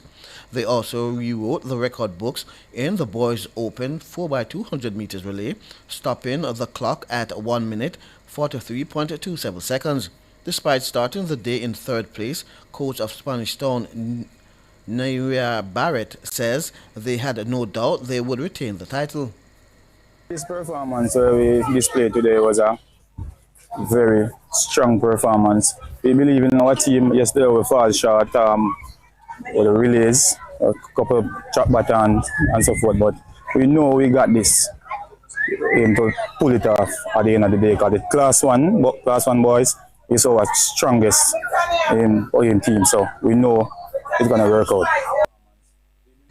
Now in the field events, St. John's primary athlete Delonte Brown delivered one of the performance of the meet when he soared to a record 1.59 meters in the boys' open high jump. With Central Regional Championships now completed, attention will shift to the Eastern Region Championships, which gets underway at the same venue on Thursday and will run through Saturday. And Express Canteen Services has donated $500,000 to Convent of Mercy Academy Alpha, helping the school's track and field team travel to the 2026 Penn Relays, where the young athletes delivered one of the strongest performances in the school's history. The financial support allowed Alpha to compete internationally at the critical stage in the program's development, with the school making its debut in the girls' 4x800 meters relay and finishing 13th overall in 9 minutes 51 seconds. Alpha also secured silver medal in the International Championship High School Girls 4x100 meters relay, clocking 56.42 seconds. Express Canteen Services says its investment in youth sports extends beyond Alpha, with the company also supporting football and other school sporting programs across Jamaica as part of its wider mission to empower young people through athletics. I'm Alex Swiby, and that's your sports.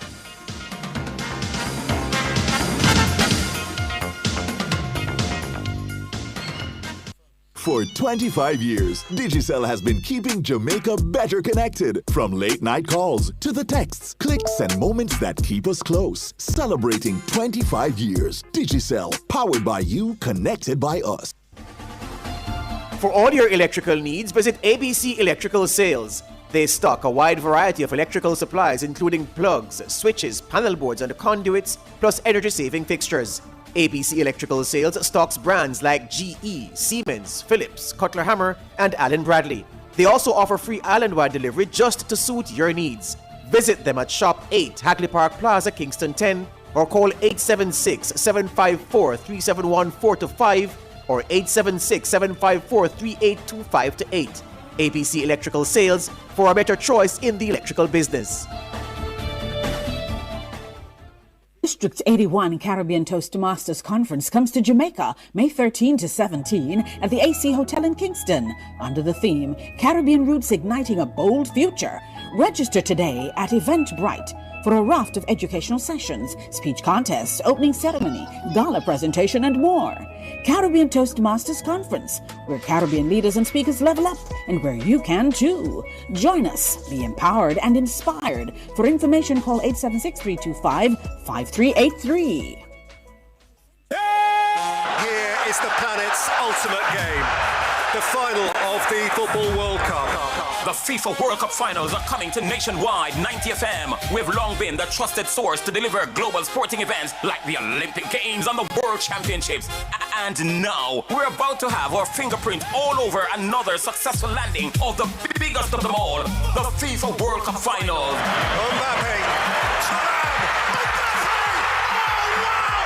104 games across 39 amazing days of football from 16 cities in the Americas. Boston to New York to Monterey to Atlanta. Join the trusted source Nationwide 90 FM this summer as the globe tunes in to the FIFA World Cup Finals.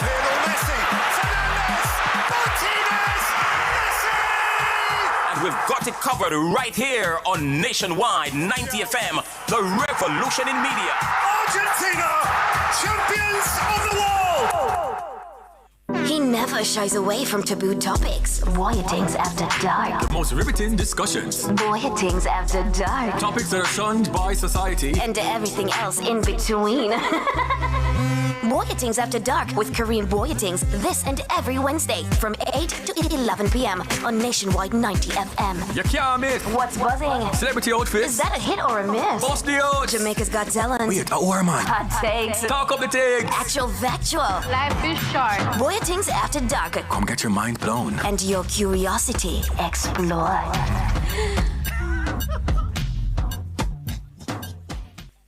Every day, Jamaicans have something to say. In the group chats, on social media, in the streets, there's a place where it all comes together. The comment section. This is not a lecture. This is not a call-in show. This is the hottest topics of the day, filtered through real opinions, real WhatsApp messages, real voice notes, real reactions. You agree, disagree, sound off, text it, voice note it, debate it. Comments section, Monday to Friday from 7 to 7:30 p.m. only on Nationwide 90 FM, the new revolution in media.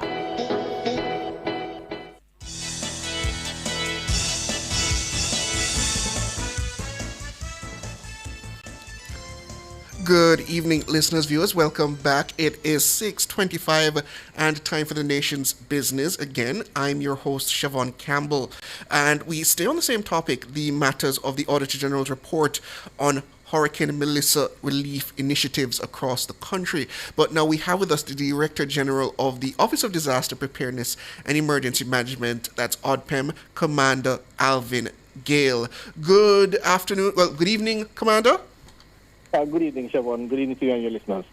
Good evening to you too. So we have a statement here from your agency, Commander Gale. So I'm just going to give you the opportunity just to respond, to give your immediate reaction to the findings from the Auditor General that out of about $1.44 billion collected in donations, only about $26 million has been spent. How do you respond to that concern raised by the Auditor General? I thank you for the opportunity, Siobhan. So I want to start by indicating that the ODPM takes the findings of the Auditor General quite serious, and we recognize the importance there to strengthen governance and inventory management systems and our procurement administration, the whole delivery and documentation reporting mechanisms required. And what I'll also indicate is that I want to assure the public, that all the materials purchased in support of the government-directed roof repair program from donated funds have been accounted for and brought onto ODPM's inventory management system. Okay, and that information has been forwarded to the Auditor General to satisfy her of those concerns? I believe we did respond in that manner that we have accounted for the items. What I'll also indicate first to the matter concerning the donated funds. So yes, some $1.4 billion have been donated to ODPM accounts. At the material time, and I want to contextualize it, we had spent some $26 million to support the government-directed roof repair program under the shelter recovery program. We had ceased spending directly from that account, as we would have written to the Ministry of Finance to seek the regularizations of the funds as is required for under the government rules. That was treated with. We were awaiting the response at the time of the report. Since then, we have spent some $135 million to support the program directly. But we must also understand that at the time's material, some $400 million worth of material, building material and sundries were donated to the program which when we ODPM looked at it and based on demand required for the roofing program, it would have been prudent for us to retain the funds and call for the donated materials to be used in the execution of the program.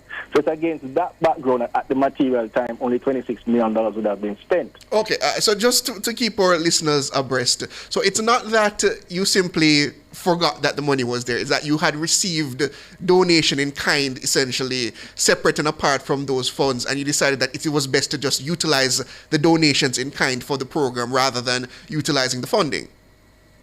That was a prudent decision taken instead of buying or duplicating the effort of buying extra materials. Also, at the time, the demand from the JDS in terms of their capacity to replace roofs would not have necessarily outstripped the 400 million worth of donated items.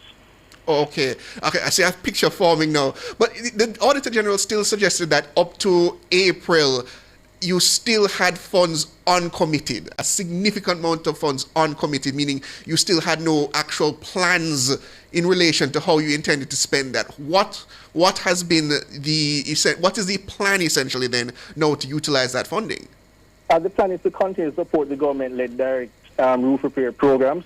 In our letter to the Ministry of Finance in January, we had definitely indicated that we wanted to spend up to $500 million to support that particular program.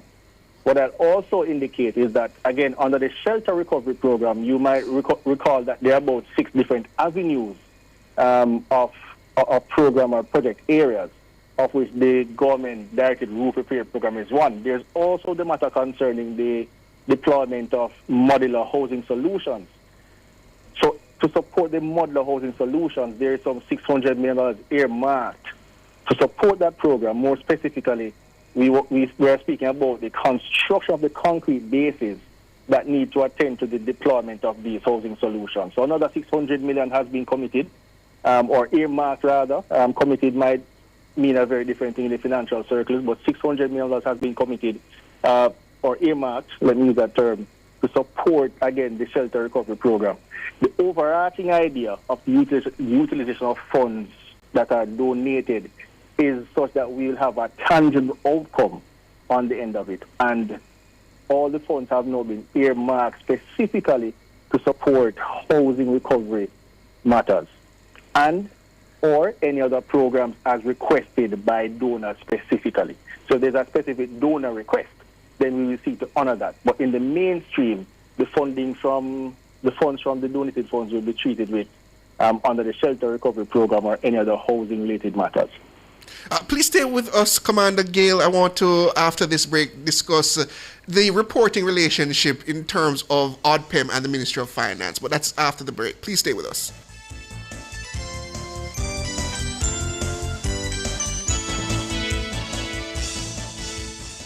Drive the most exciting new vehicles in Jamaica. Schedule your 2024 Ford Ranger pickup or Ford Everest 7-seater SUV test drive now. Call or visit KIG today.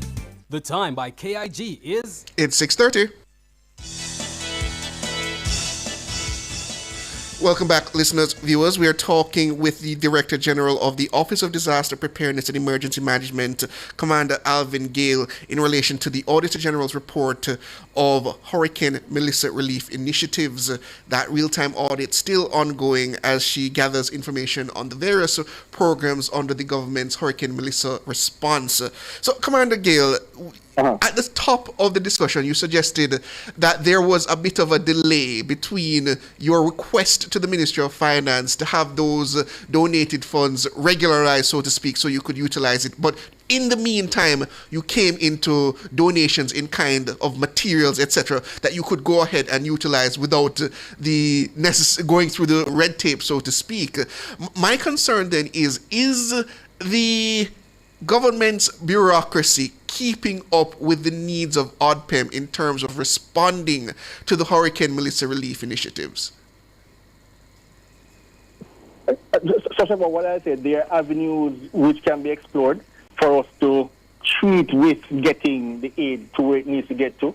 The matter has moved along significantly, so I won't seek to sit here and present a roadblock from any MDA concerning how the ODPM can get on with this business. But I have to ask that though, because Commander Gale, what you've suggested, and you suggested it to the Auditor Generals as well, is that you were awaiting the money, but the ministry simply had not provided it. No. So to be clear, the monies are in ODPM's accounts. Yes. The FAA Act and its instructions require that we seek for it to be regularized through particular modalities. When we could have gone ahead and spent, which we did, but to ensure that the process was very clear and was on some legal footing, we sought then to ensure that the funds would have become regularized as per the requirements of the Act. Okay, so it wasn't a situation where you felt that your hands were tied. You just felt that in the interest of just transparency, I'm going to wait before acting. Exactly, because as you would have seen in the report also, that was an issue in a prior event. So we sought to make sure that the funds were treated in an above-board manner. And I'm assuming when you were referring to the prior event, you were talking about the Hurricane Beryl funding, which was also brought up in the Auditor General's report. That was also brought up in the Auditor General's report. And what, I know you would not have had charge of ODPM during that period of time, but what was the explanation provided to the Auditor General as to why that funding had languished for so long unspent? I will be clear, I didn't see to offer a very detailed response to them in that matter. My understanding of the circumstances material to the time is that they would have, in the similar fashion to how we would have benefited from donations, they would have also benefited from donations.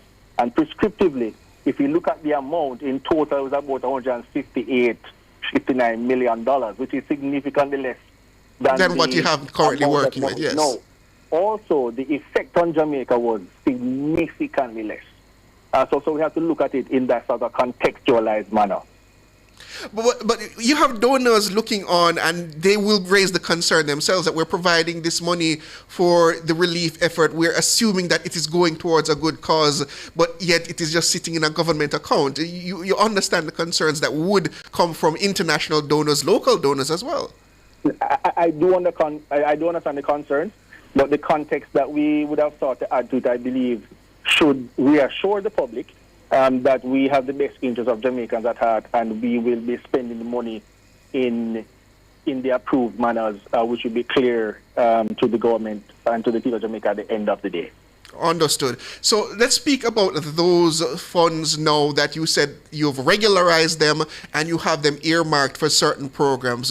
What is the plan in terms of the rollout? You spoke to the modular housing program that was announced by the Prime Minister earlier. Do you have a time frame as to your expectations for that rollout, for that runout? This will be over a matter of months, Siobhan. I'll indicate in total between procurement of units and donations of units, we're looking at about 2,700 units. That will take some time to process. So as it rolls out, we have started the process of identifying beneficiaries. There's a large program already identified. We started looking at the lands. A number of bases have been built. So it will take some time. It will take, I hazard, just above or just greater than 6 months for the implementation. We're not talking about 10, 15 dwellings. We're talking, well over 2,000 units will be deployed and concrete bases built.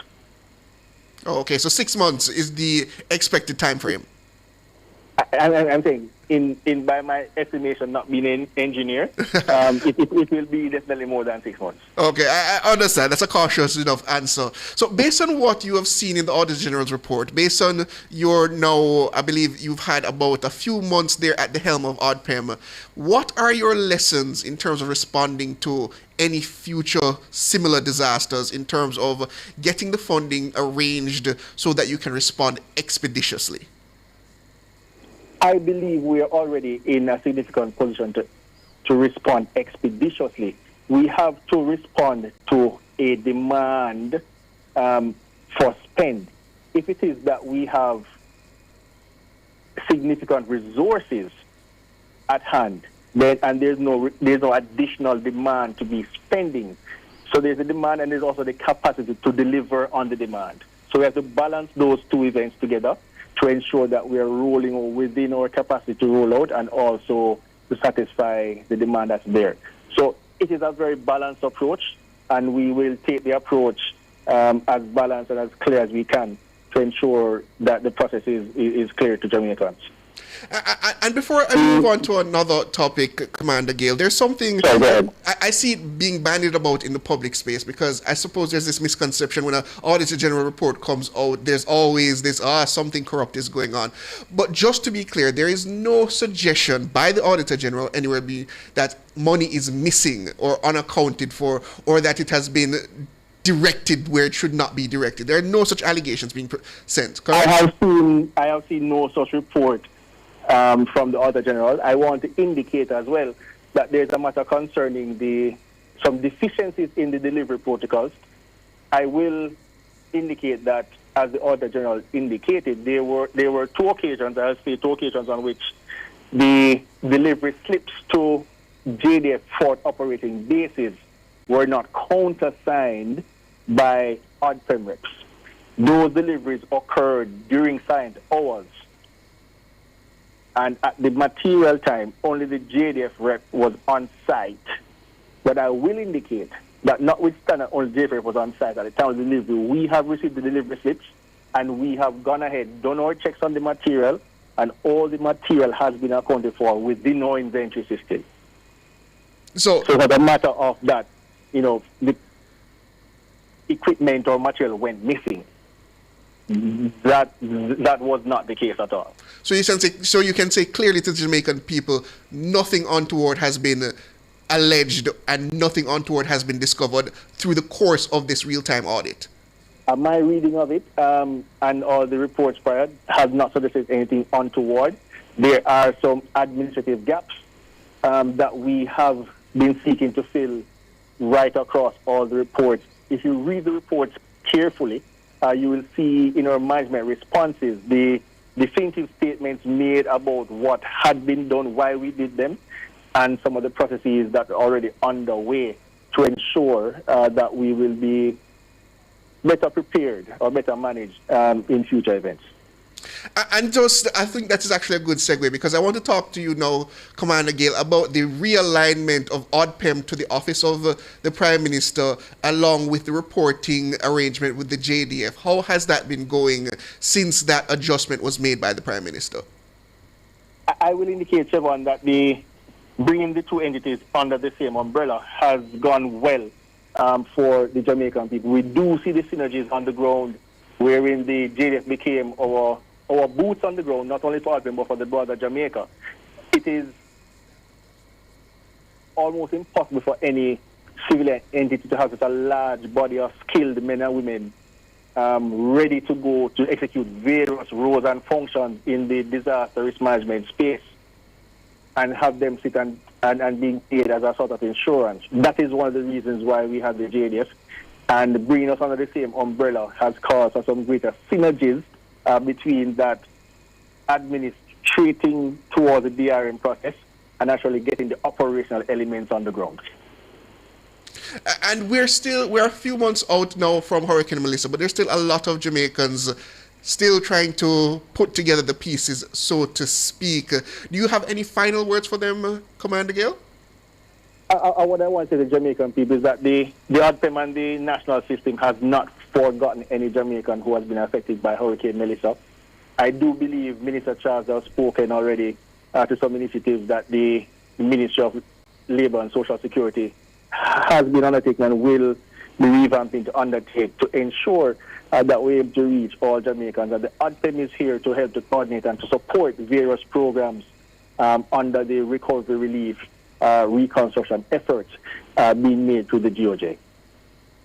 That's Commander Alvin Gale. He is the Director General of the Office of Disaster Preparedness and Emergency Management, ODPM. Thank you for joining us, Commander. It was appreciated, and thank you for providing an update regarding the ODPM's initiatives for Hurricane Melissa. So, listeners, you heard it there from the Commander. The matters relating to those funds that the Auditor General says remains unspent, they are now essentially earmarked for various initiatives that are expected to roll out within the coming months. One of those being the modular housing program announced by the Prime Minister. I believe that's the one that involves the containerized houses. Correct me if I'm wrong, producer, but I believe it's the one that involves the containerized houses that were brought from overseas as semi-temporary housing solutions for so many Jamaicans who were left without their proper structures as a result of Hurricane Melissa. We'll see how that rolls out in the coming months and weeks, and to what extent that does alleviate those shelter concerns so many Jamaicans still have so far after the hurricane. It's rather tragic. I can only imagine, because I've never been in such a circumstance. I just don't know how to even process it. Can you imagine being without your proper domicile, without your home for months on months on months under those circumstances? What does that do to your psyche? What does that do to your prospects in terms of things such as simply as education and just going to work? Where do you rest your head? I can't even imagine that's stressful. So my heart still goes out to those Jamaicans who are still essentially suffering so far, so long after Hurricane Melissa. But the ODPM boss, they're saying things will change. They're looking forward to addressing those situations, and we hope the best for all those Jamaicans who have still and are still bearing those scars from Hurricane Melissa. We take a break again, listeners, and when we come back, it's time for Around the World, and we go to the Bahamas, where the leading party still remains the governing party. Quite an unprecedented, well, not unprecedented, but a rare occurrence in Bahamian politics.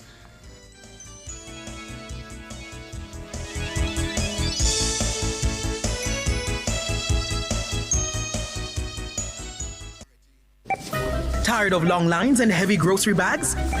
Say hello to Fedlin Limited, your trusted online supermarket. Order through our website from anywhere locally or overseas. Create an account to earn reward points. Get discounts and special prizes. Enjoy same-day delivery in Manchester and St. Elizabeth, or pick up at our store in Santa Cruz. Don't wait. Order today. Call 876-966-2214 or visit our website at fedlinsupermarket.com. Fedlin Limited, your groceries, your way.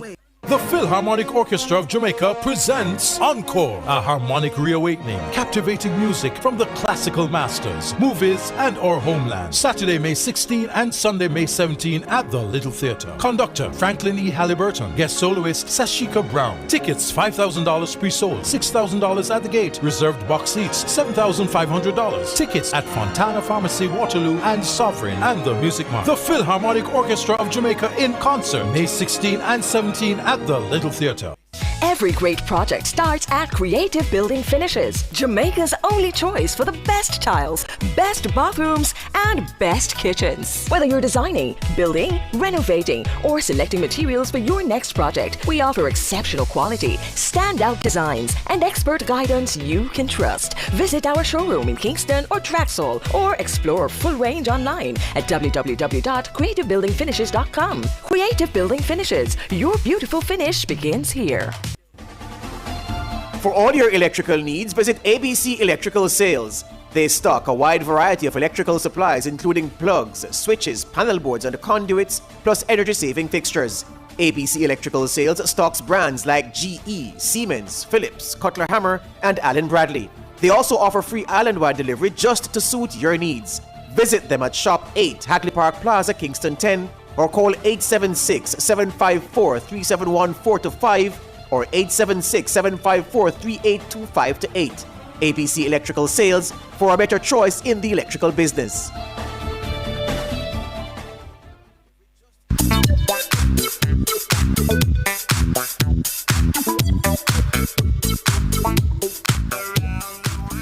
That's right, listeners around the world and over to the Bahamas, where the Bahamian Prime Minister Philip Davis has become the country's first leader to be elected to a second consecutive term in nearly 30 years.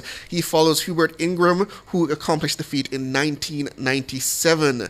Davis's ruling Progressive Liberal Party, PLP, was re-elected on Tuesday. The election was held using 41 constituencies following a boundary review that created 2 additional seats. Preliminary results show the PLP on track to win more than 30 seats, including the 2 new ones. The opposition Free National Movement, led by Michael Pintard, appeared headed for a reduced presence in Parliament, projected to secure only about 8 seats. Pintard conceded the election 4 hours after the polls closed. Well, joining us to discuss further is broadcast reporter at Our News in the Bahamas, that's Joshua Williams. Good afternoon. Well, good evening, rather. Good evening. How are you? Thanks for having me. Good evening, Sir Williams. Good to hear from you. So, Sir Williams, when we look at this election, it was a tactical decision by Mr. Davis to hold that election. It was not due, so he called an early election, and he got the result he wanted. Absolutely. Of course, the law dictates that it happens every 5 years, and that 5-year term would have not concluded until September, but the Progressive Vote Party, they ran their campaign, their slogan was Choose Progress, and they felt as if they had done enough. They felt as if it was time to go to the Bahamian people to ask them for another chance. And of course, back in 2021, when then Prime Minister Dr. Hubert Minnis, leader of the Free National Movement, called a snap election during the COVID-19 pandemic, it backfired. But the Progressive Vote Party, they took the chance and they were rewarded. I mean, there's always that risk when you have a snap election that even with very good polling going in, it does not necessarily go the way you want, because people do suffer from something called election fatigue. But in this case, he seems that his gamble paid off, and he has secured something, I won't say unprecedented, but very rare in Bahamian politics. Yeah, and I think also that were excited, to be honest, for that election fever again. Of course, the last election was in 2021 during the COVID-19 pandemic, so there weren't any major rallies, not a lot of gatherings. That battle was fought online, social media, so this is perhaps the first time Bahamians were actually able to gather publicly since 2017 and be able to just participate in that election fever. And so, as you mentioned, this is the first back-to-back since Hubert Ingram did it in 1992 and 1997. That's before I was born. So certainly an historic win for the PLP. And just the understanding behind this victory for Davis, is it essentially a resounding endorsement of his leadership, or is it some particular weakness on the part of the opposition that they were not able to muster very strong numbers in this election? Well, in my estimation, I believe it's sort of a mixture of two. You have a lot of Progressive Vote Party supporters who would say that Philip Davis is the one to continue leading the country. Of course, we've had a flip-flop cycle, if you will, in terms of changing parties. So a lot of people wanted to see what would happen if a government would have consecutive terms. And on the other side, there are some who have been critical of the leadership of the opposition. It's been party infighting for several years. Heading into the election, the parties seem to be on the same page with each other, especially since they would have held their last convention. But I believe it's a mixture of two. Those that believed in Davis' record, and then those critics that did not believe in Pintard's leadership on the other side. And what of Pintard at this point in time? Has he suggested that he is going to stay on as the leader?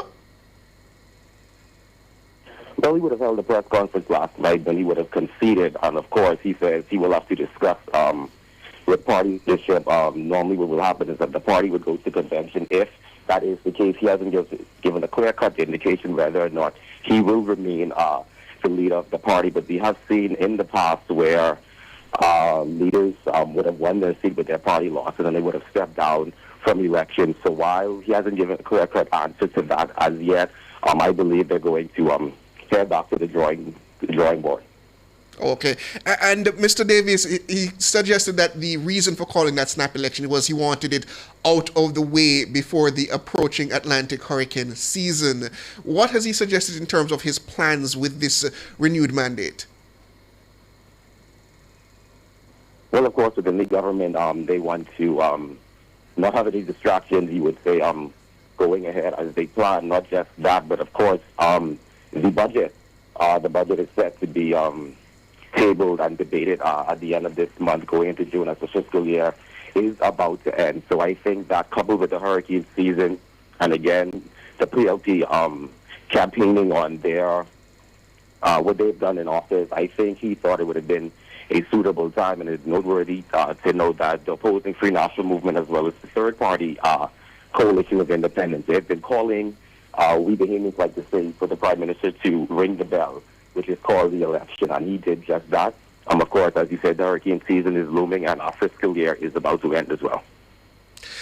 And in terms of the messaging going into this election, what was the essentially major talking point? Here it's usually crime and the economy. In terms of the Bahamians, what was the election essentially arranged around?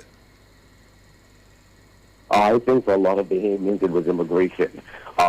For years there's been a huge concern of illegal migration from our neighbors to the south, especially coming from Haiti, and a lot of Bahamians were concerned about that. You mentioned crime, of course, all over the Caribbean. That's something that we continue to grapple with. Last year there was a noticeable dip in murders, while other crimes may have rose. There was a noticeable dip in murder. That may have also played a part in it as well. With immigration, crime, the economy, the cost of living, we know everything that's going on in the Middle East right now, especially the fuel prices, that's affecting us. They also looked at tourism. Of course, the world would have rebounded naturally from the COVID-19 pandemic, and so this administration would have touted the rise in tourism numbers, record-breaking tourism numbers. So all of that played a major role, but I think for Bahamians, immigration was top of the list. And what happened to Rick Fox? He put up a challenge there, but it didn't seem to materialize in the end, despite all that he had suggested. Yeah, it was certainly entertaining to see Bahamian star Rick Fox challenge the election. Of course, this is the unofficial count. They would have had recounting today, but based on the unofficial numbers, it would still be a considerable margin by which he would have lost. That we seriously doubt there's going to be any change in that. In fact, he would have just put out a video on social media about an hour ago thanking the constituents in the Garden Hills constituency for supporting them, pledging to continue to support him, supporting them rather, and also pledging to the Prime Minister that he's still willing to work to have the Bahamian people in any way that he can. But leading up to the election season, it was rumored that he would run, and then of course when he was officially ratified, it just took on a life of its own there. But he has committed to continue helping, yes. But it is, I suppose, assuring or reassuring, so to speak, that even something as big as celebrity and just mass appeal is not necessarily enough to get you over the finish line in a democratic process. Absolutely, and I think voters, especially in that constituency, they voted for who they thought was best. And of course, we have a number of Bahamians, successful Bahamians and businessmen, multi-millionaires, who would have contested this election. Of course, Rick Fox would have brought the charisma. You know, he's had a successful NBA career in Hollywood. So it was something interesting to see. I don't think he's seen something like that in the Bahamas, and he would have gotten a number of support. I think he would have gotten over 1,000 votes in that constituency. But Bahamians, at the end of the day, celebrity or not, they still made the choice that they felt was right. And just finally from me, based on this result, do you see a potential for a third term for Philip Davis? And that would be unprecedented in Bahamian history. Well, we'll have to wait and see. I was speaking with someone today and they said this is a unique situation where normally when governments come in, they say, well, this is year one, there's only so much they can do. It takes time.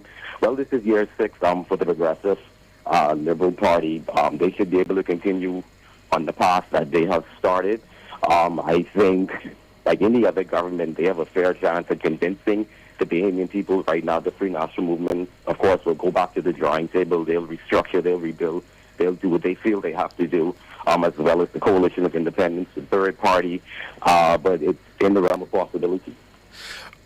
But based on this result, is it possible in terms of the political understanding in Bahamas to turn over a nearly 30-seat deficit in any future election? Do you see that as a possibility? It is possible.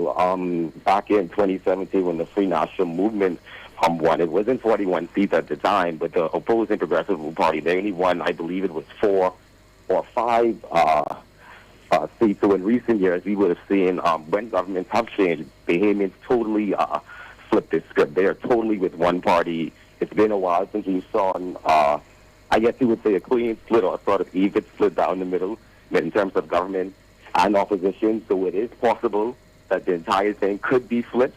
I think going into this election, a lot of people assumed the Progressive Liberal Party would win again. Not a lot of people thought that it would have been such a landslide. In the last election, the Free National Movement won 7 seats. This time they won 8 seats, so just one more. So it is within the realm of possibility, and it's also possible that perhaps you're entering a new era in Bahamian politics where those days are gone of just totally even split down the middle. As they say, time will answer all questions. That's Joshua Williams. He's a broadcast reporter from Our News out there in Bahamas. Thank you for joining us, Joshua. Thank you for having me. Have a good evening. Well, listeners, that's where we have to leave Nationwide at 5. Please stay tuned. Remember, the comment section is up next with Mahiri Stewart. I understand Shaloy is off on her well-deserved vacation. Thank you for joining me here at Broadcast House. Thanks to our super producer, Dana Davey, our technical operator, Andrew the Glen, the big man, Bugs Anderson. Thanks to the news and production department, led by the very, very, very capable Cara Powell. All right, then I will be out shortly. Thank you all, listeners. It's been an honor and a privilege. And thank you for joining us this evening.